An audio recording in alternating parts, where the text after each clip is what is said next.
mic'd up, I'm going to tell you a little bit about Brad. Brad is an incredible entrepreneur. I know Brad from a number of different circumstances. Brad has not only started businesses here in Utah, where he leads a solar company as well as the nation's largest distributor of AT&T services, but he also has started telecommunications and satellite companies. He serves on the executive board for BYU Television. He serves on the board of directors for the Make a Difference. The Make a Difference Foundation. He serves on the board of directors for the Responsibility Foundation, and he's a great philanthropist. I got to know Brad through the Responsibility Foundation, and then later when my son worked for him. And my son had an incredible experience working for Brad, and it gave me a firsthand knowledge of how well he treats his employees and helps them to grow and develop. And one of the things that really stood out for me about Brad is how many of you have ever had someone that you know work for one of the summer sales companies? Yeah, definitely. Me too. And they're not famous for their investment in developing their people. They're kind of famous for turn and burn, and just seeing them, do as much as they can to sell for the company and then run away. With Brad, what I've seen with him is he has an extra bonus that he provides over and above the competitive compensation that he provides for his employees, and he gives them that extra bonus if they hit certain targets. Their company will pay for their mission, or their company will pay that same amount of money towards their college. And I've never seen anyone do something like that. They have a fully integrated leadership program that their people are able to go through. So it's not just get out there and how many doors can you knock and how fast can you do it and how many sales can you make. It's how can you develop the character that you have within and to become the greatest person that you can be. So for all those reasons, I love Brad Creer, and it's a great pleasure to introduce him. So Brad, come on over, and we'd love to have you take the stage and share. Thank you, Darren. You bet.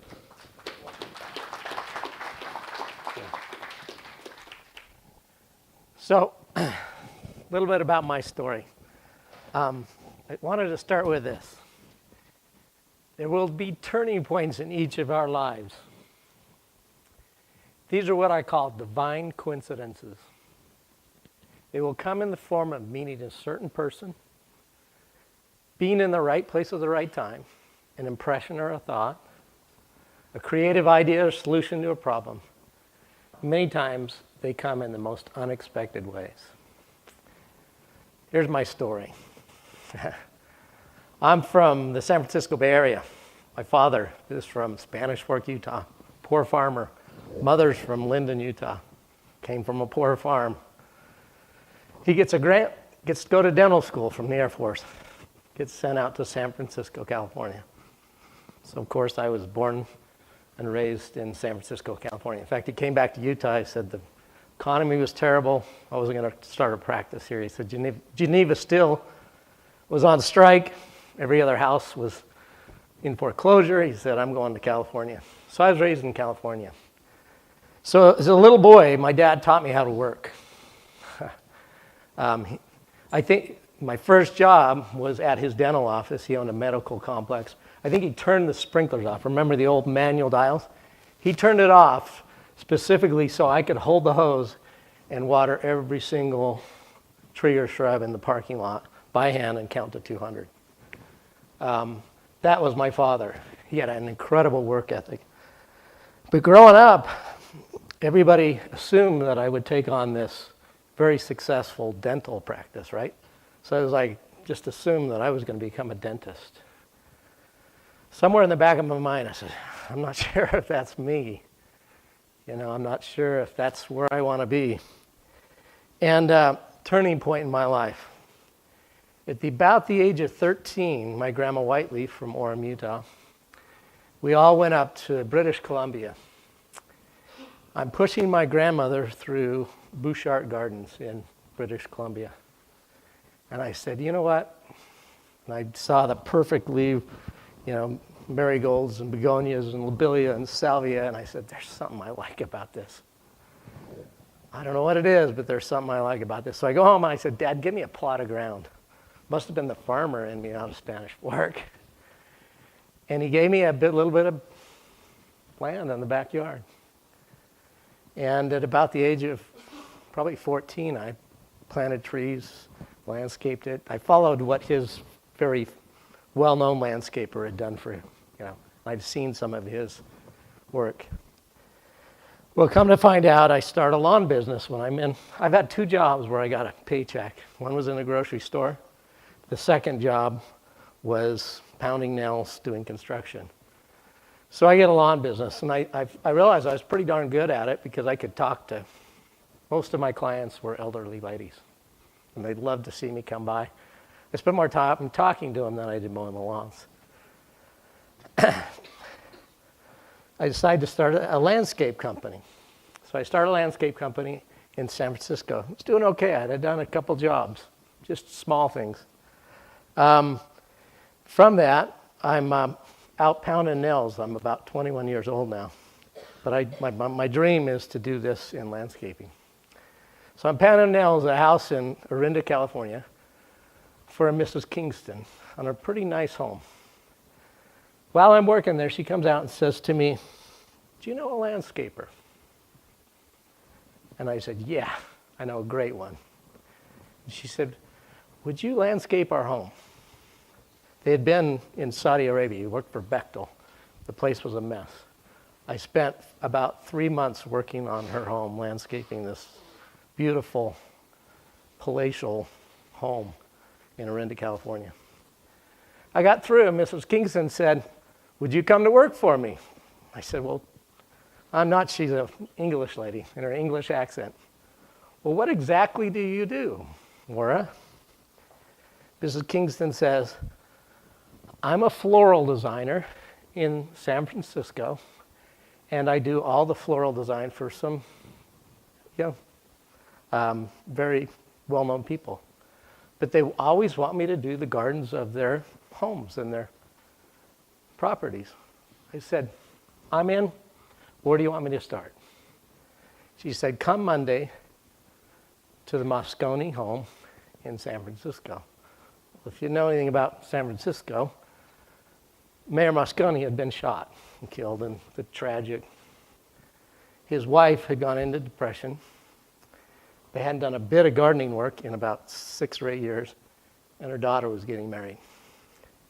I spent 3 months there.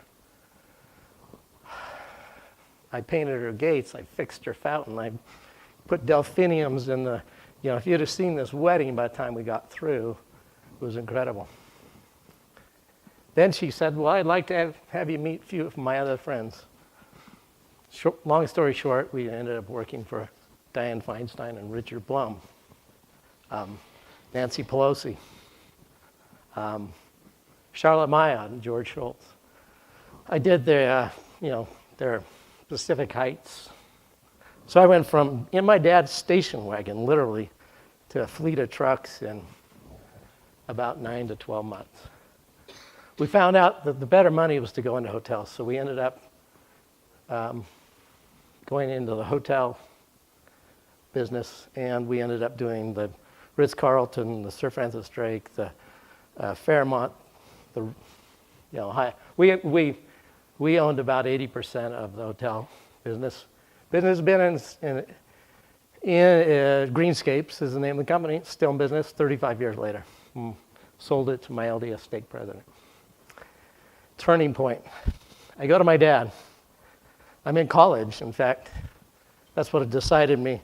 I said, I show my dad my tax return. I'm still not sure about this whole thing. And he says, "You made twice what I made as a dentist." And that's when I decided, I'm going for broke. This is what I'm going to do in life. Quick little real estate thing. Before Michelle and I got married, my wife's in the second row there. I never, ever, ever listened to infomercials, but one night Bob Allen's on there, way back in the 80s. I decided to go to this San Francisco thing, get tickets. The night before, I didn't have somebody as a guest. I pushed the button on my recorder. It's my 17-year-old brother-in-law, my wife's brother. He says, "I've got tickets to a Robert Allen's seminar tomorrow. I had 2 tickets as well. Would you go with me? We go. I always knew that I wanted to be in real estate. So, long story short, we bought a little chicken farm in Castro Valley, California. I turned that into a greenhouse, put fiberglass, that's where we ran our company, and eventually we owned over 200 units throughout the San Francisco Bay Area. That was a lot of work. So things are going great. We're living in the Bay Area. I got a little anxious. It's like, that's the hard work, that landscaping thing. So is this running these properties, toilets, tenants, and trash, especially in Oakland, Hayward, San Leandro. So I decided with a friend to start what's called Beyond Wireless Communications. I was a heat seeker. If it was new, if it was an emerging technology, I was right in the middle of Silicon Valley. I wanted to be part of it. I always had the newest gadget, didn't I, Michelle? So we started this thing called Beyond. Beyond, a couple of things. My kids tell me I'm not telling the truth. But we started marketing the first tablet ever. We got the rights to the AT&T EO communicator. It does just about everything that my tablet and my iPad does today, but that was back in 1994. Had full communications in it. It was pen-based. It was a tablet. My wife says I'm always way too ahead of my time. They were 3 megs of RAM, 30 meg hard drive, and 8 megs of RAM, and an 80 megabyte hard drive, and they were $2,500 to $3,000. So then we started a text messaging company. Second text messaging company in the United States. It was an Australian group. I was blown away when they showed me, because we had pagers, right? Everybody went, oh goodness, where's the payphone? You got to run to that payphone. It was crazy. There was one other company called Metagram that was before us, and they were doctors. Our price for text messaging was $99 for 120 messages. Try that on with your teenagers. Can you imagine that bill when it came? Metagram's biggest mistake was all of their indials, they did them sequentially. So every number just went from 3 to 4 to 5 to 6 at the end. Then about 6 months, we owned Metagram. So it was the funnest thing to show somebody that, hey, you can now see your message on this device called the alphanumeric pager. Then all of a sudden, we started to hear about this thing called satellite television. DBS, high-frequency satellite that was going to compete with cable. I thought, I'd like that play. So in '94, we, with a partner, became a dealer and distributor for first DirecTV and then for Dish Network. We started doing well, but with Dish Network, we had an in with a man named Charlie Ergen. Charlie Ergen, we went to him and we says, you know what? We think it'd be real interesting. I'm in California, mind you, at this time. We think it'd be real interesting if we could get general conference from the LDS Church onto your satellite, and somebody in Indiana or Florida or Connecticut or Texas could watch general conference. He said, I'm in, because he had been selling those big satellite dishes to, who the biggest was the LDS Church. It was one of his biggest clients. That took off, went crazy. We started selling in all 48 states, installing in LDS homes, doing this from California. One day I get a call from a guy named Kent Norton. He says, it's real interesting what you guys are doing. The market share you're getting, we took on this thing, this monopoly called cable TV. They didn't care. They didn't have to service you. They didn't have to. He said, what would it take to have you move to Utah? Michelle remembers that well. We went. So we talked about it, packed up the moving van. In 1998, we moved to Utah.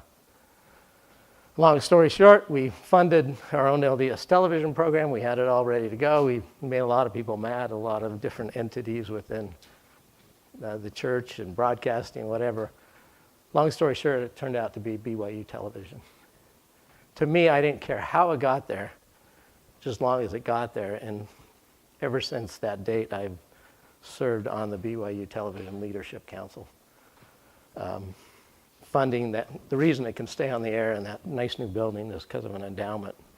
The three amigos, three of us got on a plane. We went all over the country, meeting with very high net worth donors.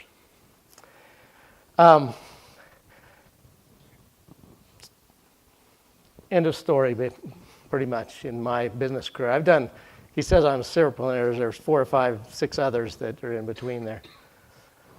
I kind of had the satellite TV. I had a pretty good residual. I was just running on it for a while. And then all of a sudden, my son comes back from a mission. I said, well, hey, I have these satellite dealers. He says, well, I think I could sell it door to door. So he went out on the first Saturday and sold 5. I said, that's because I knew there was other companies. Since then, we aren't number 1, but we are one of the largest AT&T dealers in the United States for AT&T and DirecTV. And we'll put in around 30,000 new customer acquisitions this year. But we believe in our people. Our core values are people, personal development, unity, persistence, integrity, and absolute loyalty. Our guys are loyal. So that's a little bit about my story and a little bit where we're at. Darren asked me just a few days ago to come and talk to you about some of my thoughts on strategy. And he talked about lean strategy. I'm a bootstrap type of guy. Things like every time I've ever done anything, I bootstrapped it. I just got out and it's just grit and hard work. And it works, in my opinion.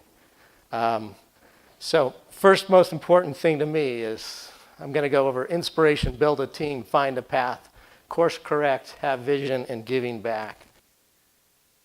I'll go to the window and just wait until the answer comes. And I'm telling you, there's no better partner than, I don't care if what you want to call it, the higher power, whatever you want to call it, the Holy Spirit, than that. In fact, if I wrote a book, it's going to be called Business on Your Knees. Because if you want a partner and you want to know what the answer is and where to go and what the path is, that's where I've found the answers. It's time and time. Talk about those impressions and the things the miracles that happen. So go to the window, get away. With our company, we love to find a spot just somewhere out at a boardroom or out in the wilderness, or just get out for the day. And that's where the answers come, in my opinion. Get with your team, get away. Find a quiet place. Trust your gut. When I went through that, it was Robert Allen, got to know him a little bit. I served on a thing called Wind Kids with him. He said, you know what? Every time I trusted my gut, I was right. The few times somebody else convinced me and pressured me and had me do something I didn't feel right about, I paid for it. So trust your gut. When I was in marketing class out at Cal State East Bay, I'll never, ever forget. We had cement trucks in the Bay Area. And it was a great slogan. It would spin. And on the side it said, find a need and fill it, right, for your cement. Perfect. It was classic. But it's always stuck with me. And my son here knows that I'm every time I see something, I ask, there's got to be a better way. In fact, I have a file this big. Michelle, how many things have I told you about that I said, we need to invent this, we need to create it, we need to, and then all of a sudden we're driving or we're in somewhere and she'll say, oh, there it is. I just tell my kids, my son's an engineer, at BYU, just doing his last capstone project. I said, it's up to you to take that file and create it because there's just not enough time. There's way more ideas than there are time. Build a team. Who's on your mastermind? Throughout the years, that's why I hang out with Darren Hill. I mean, I just if I can go to lunch with Darren Hill, it's like, wow. In fact, some of you young guys, just literally, somebody told me when you get across the table from somebody who knows more than you. Just ask questions and listen. And I've done that my whole life. Here's what Andy Andrews, we used to do as production when we were doing the television network thing. He said this. I thought to myself, why can't I have a board of directors? My first answer was because I didn't have any money. However, you don't have to pay for someone to be on your board of directors if they don't know they're on it. Did you get it? He personally has a board of directors, and I don't know if he's my personal favorite all-time speaker, trainer, mentor, friend. I just love being around Andy Andrews. But he says, I have one for parenting, I have one for my business, I have one, and basically create a board of directors. Go find those people that will take time to mentor you, to be your friend, and that's lean strategy. Just you don't have to pay them. In fact, there's so many people that are excited to lend their knowledge and to lend their expertise. Find a path. I always like to do some market research, and all of us, we learn a lot about that, and it's just not like diving in and I like to just test that idea or that product or that thought. Go to your board of directors, put it out there, and just see what the input is. I've done it all my life. Curiosity. If there's one thing you're going to steal in your kids, is curiosity. In fact, working in San Francisco, I would watch a lot of Asian people as I was, associating with them, and they were the most curiosity. They would come and watch me work, stand over my shoulder and watch every move I made, and just wanted to know what was going on. Creativity, if you can teach that to any young entrepreneur. I teach it my kids. I said one of the most valuable things is curiosity and creativity. Finding imaginative solutions, just saying, again, what's the better way? How can we overcome this? Proof of concept. I love proof of concept. It's like, let's go out. I tell my guys, okay, you want to do this great big idea, let's start it small here. You go out and show some numbers. You go out and produce some results, and we'll throw all kinds of resources, all kinds of money at it. But until we prove the concept, I've learned the hard way that I'm not going to go out and throw a bunch of money at it. And then always follow a budget. So I love this. It says, for which of you intending to build a tower, sit it down not first and count up the cost, whether you have sufficient to finish it. So stick with your budget, make a budget, make sure you're going to be able to follow it through. This is Charlie Ergen, a guy that I've dealt with. He told me this one day. He said, after careful and extensive research and study, when I can finally see a clear path, I take it. If you know anything about him, he's the richest man in Colorado. Lean and mean.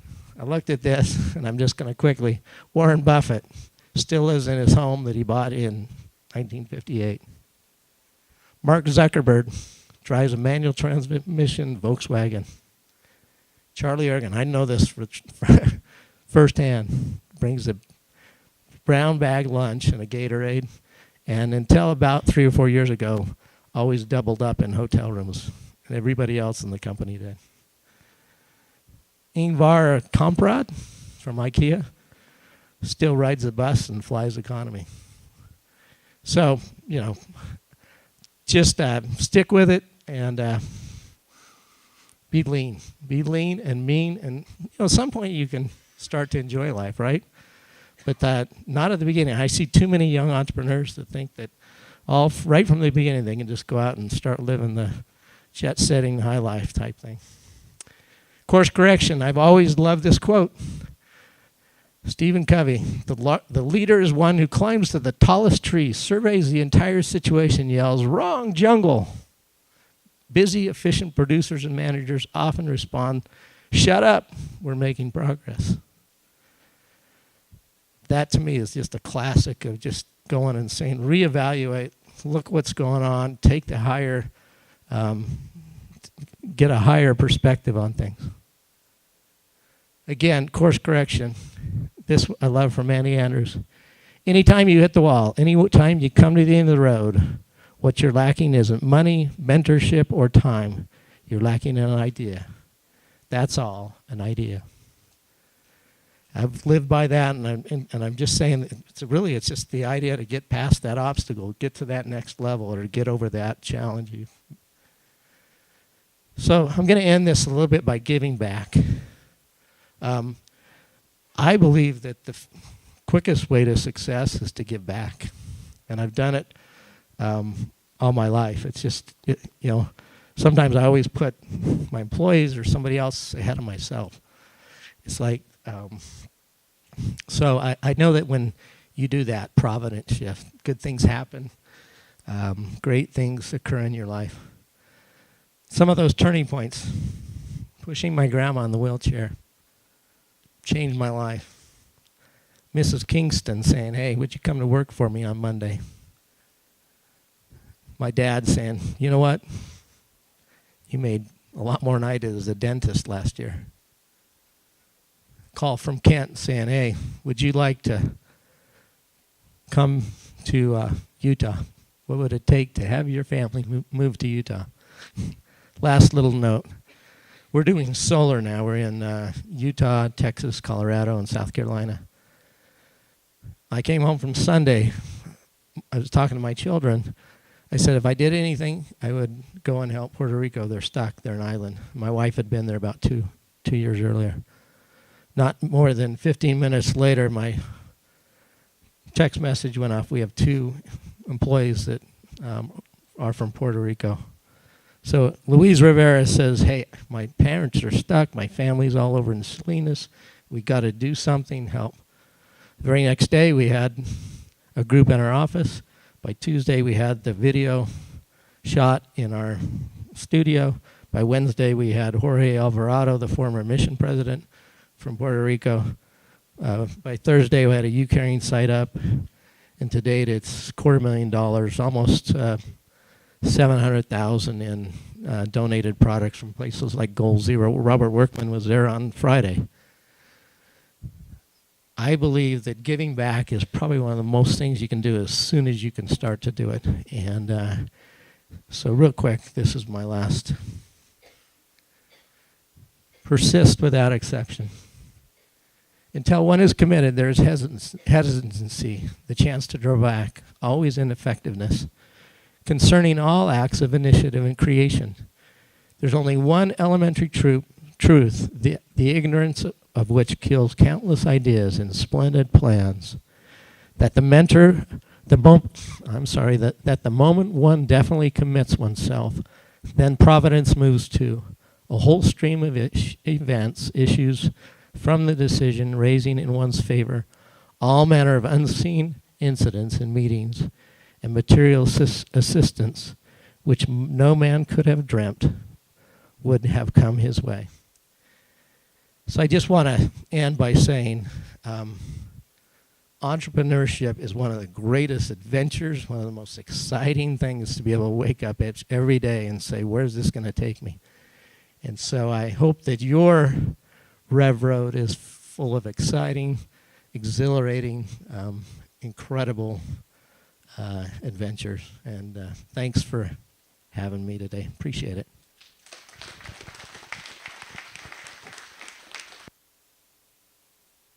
We've got some questions from the audience. You can make yourself more comfortable if you want, or you can stand, whichever. And I'd like to introduce you to Rebecca. Rebecca Palmer is a former reporter, and she's over all publicity and PR here for all of our companies. And so she's going to help field questions, and she already has a couple that have come and that she's got for you as well. So if you'll take this mic. Great. Okay. You want to sit, stand? Whatever. I'll probably be wandering. Great.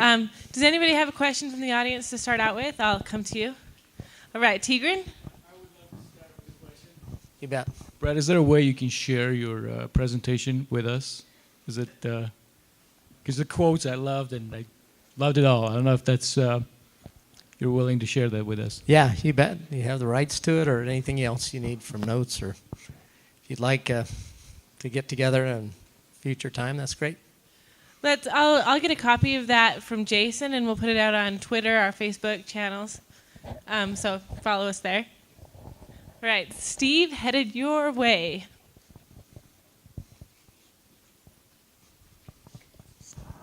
So I guess one of my questions was, one of your first opportunities that came to you, and I forget her name, was the lady who asked if you wanted to come work for her. You said you spent about 3 months there.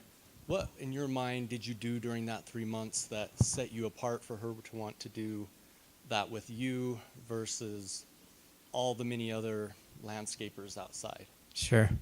You know,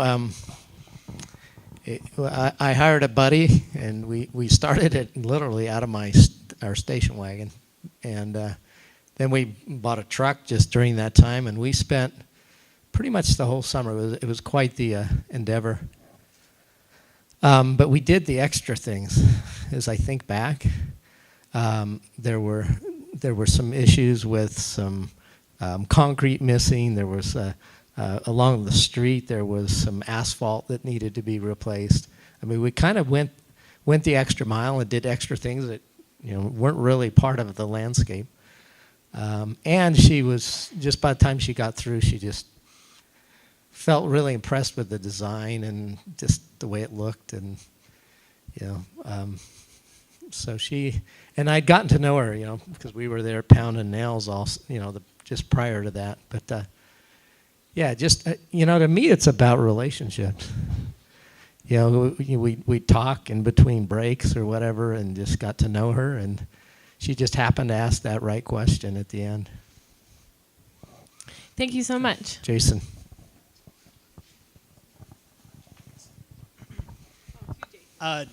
What was the biggest mistake you made that you learned from, like, say, financially, logistically, that you can say, don't do this so we can avoid it? Boy, that's a great question. Not watching the money. Trusting too much with the money. Made some really, really tough, difficult decisions to where I didn't have the right people reporting to me and knowing exactly where the money was and what funds were there and who had control over those. And I like to trust. I think trust is so important, but you build that, and then you always trust but verify and continually. But when you don't pay attention for a period of time, it can come back to bite you. And then the other one is, everybody asks me in the industry I'm in. I've been in with satellite TV and a lot of electronics and things like that. Is the biggest mistake I've tried not to make, but I've seen them make, is they don't know the distinction between inventory and revenue and income, and separate it. So my analogy is like, if you own a grocery store and you didn't put a little bit aside to buy more milk the next week or put more canned goods on the shelf, you'd be out of business pretty quickly.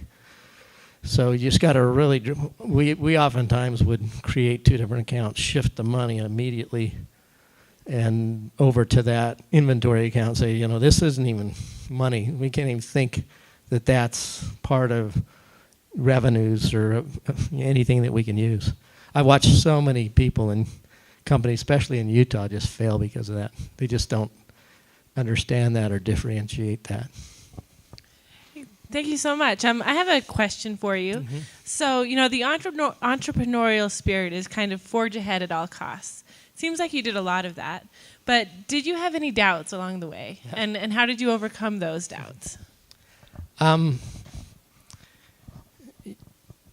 going to be honest. There's days where I'm going, can I face this another day? There's been days, because it's not all, roses and petunias and lobelia and, salvia. There's days where there's challenges, and you have to do some difficult things. So there's some difficult times. I mean, there's legal issues. I don't care what business you're in. There's,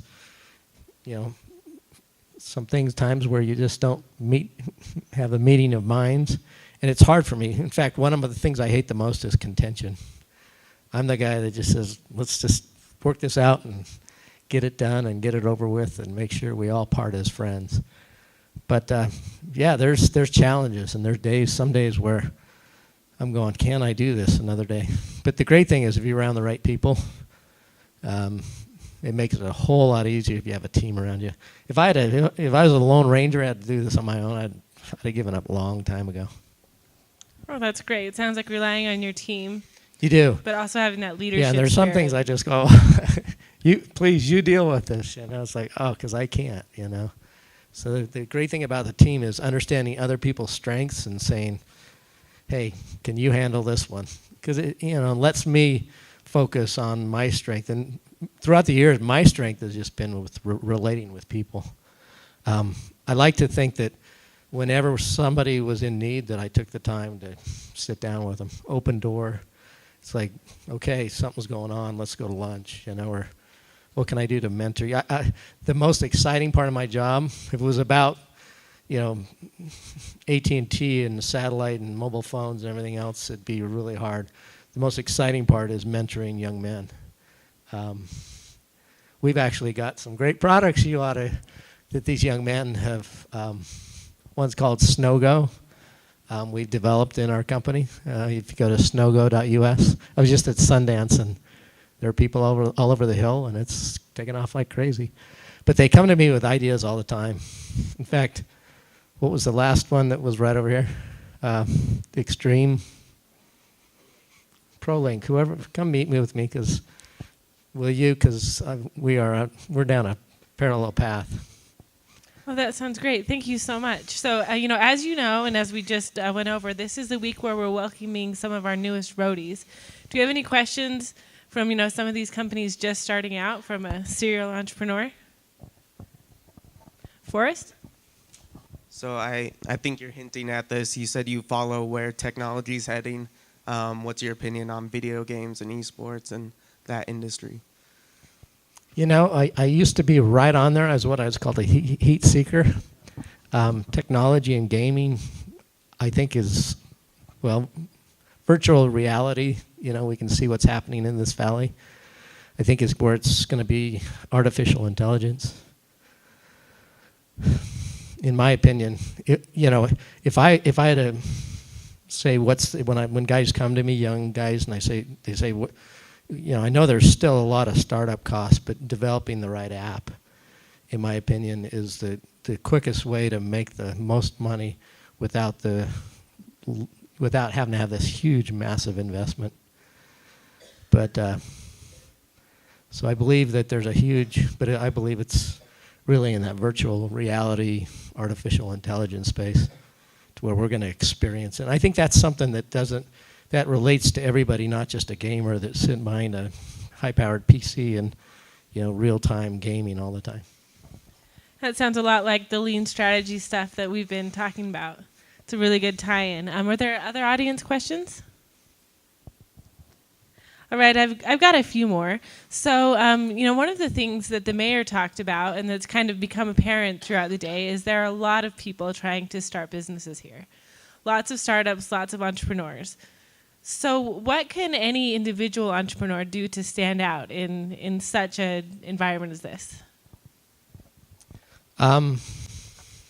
You talked a lot about, at the beginning, it's a lot of just grassroots guerrilla marketing, just get out there, and in my opinion, it's network. You could have come here to the night, the grand opening, and met the people in this room. It's just been amazing. And then think, out of the box, just where am I? In fact, I brought this book. This has been a book that I had the pleasure of speaking with Guy Kawasaki. Some of you know him from Apple. In fact, he wrote in there and he said, this is 1998. He said, Brad, kick butt.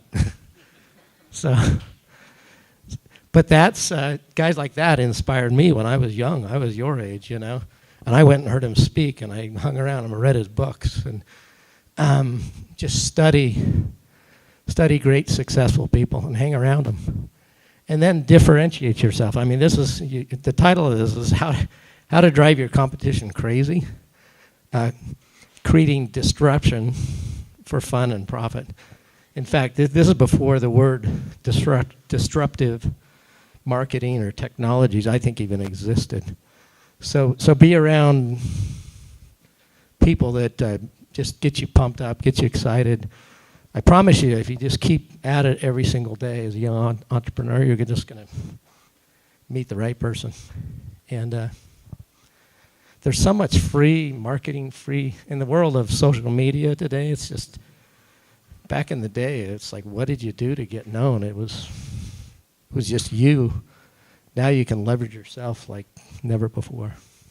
It sounds like I'm hearing a lot about the importance of people who you're leading, and also looking to mentors in your community to help you grow. Let's just change this subject a little bit. Actually, let's let Bruce change the subject. So you've started a whole bunch of companies. One, did you do like what we learned about this morning? Have a 100-page business plan when you started? Did you do some lean startup really didn't exist back then, at least the concept? Did you do something like that? And two, did you have like an exit strategy? What have you done with the companies that you sold them? Are you just trying to hang on to them profits, or what's the process? Sure. Back in the day, I'd have to say that the business plans I've created, I did create business plans. They were fairly simple because you didn't have a way. In fact, a friend of mine is Bert Franklin. He owns Gion Tools. He's made a fortune in a thing called Biz Plan Builder, mentor of mine and a friend. But you could just plug it in and get your business plan and be able to present it. But they were so, just very brief and not very detailed. And I wish I could say that I just really went out and had everything, but I'm just real honest with you. I went out and I believed in what the product or the service. In fact, I want to say this. I've been in a lot of things, and people say, "Well, I'm a product guy. I'm an engineering guy. I'm a this type of guy. This is what I do." And I have this opinion. We're all in the service business. My son's an engineer, and I tell him, "Son, if you don't engineer something that serves somebody really well, that product is not going to last very long." My opinion, we're all in the service business. So I've just always said, I've always taken this servant leader mentality and basic business plan. It worked.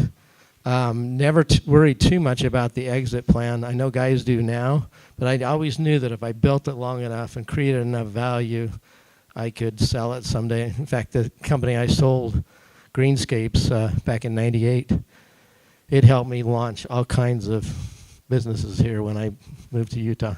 But I wasn't really too worried about, what's this thing going to be worth and how much am I going to get out of it. It just naturally came.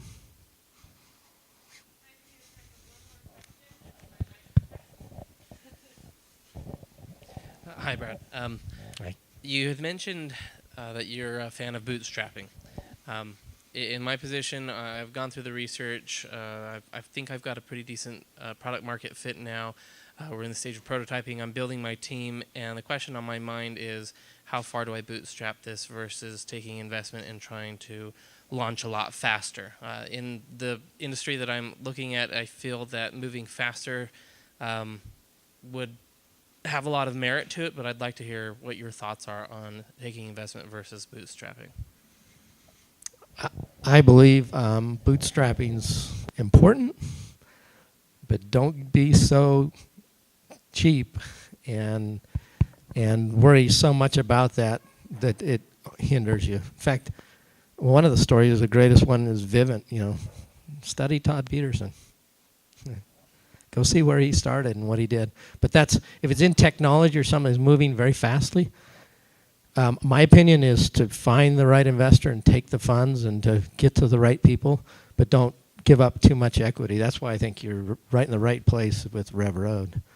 I mean, if it's a great idea, you're going to find the right person that's willing to do it without a whole lot of equity or giving up a whole lot in the front end. But you can't bootstrap something. The way that technology and the way business moves now, how fast it is, not like the old days.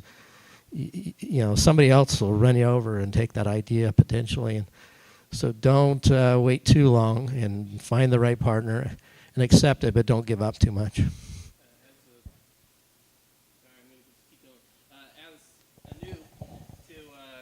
Knowing what amount of equity is the right amount to give up, where would I put up warning signs that says they want too much, let's look to somebody else? Like, how much equity is too much equity? In from my take, depending upon the amount of funding they're giving you, but I would never, in my opinion, give up more than 20%.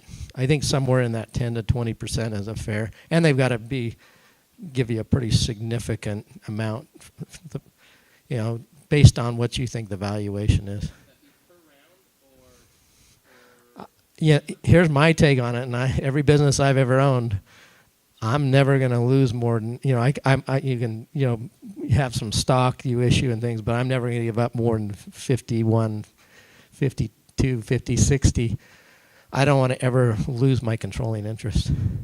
I've watched it too many times. I want to also, boards are really, be careful with them.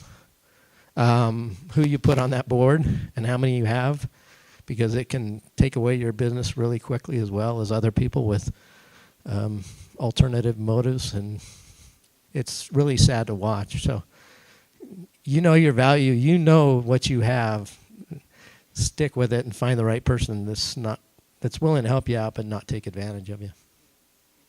Yep. And you just heard great advice. This should be worth all your time that you came this morning to hear that. Couldn't agree more, and so grateful that we've had Brad here to share that with us. He's a wonderful example of how to do it right and do it right and do it right again and again and again, because that's what we all want to do. So Brad, we're so grateful that you shared this and your great insights. Thank you so much. Let's hear it for Brad Creer.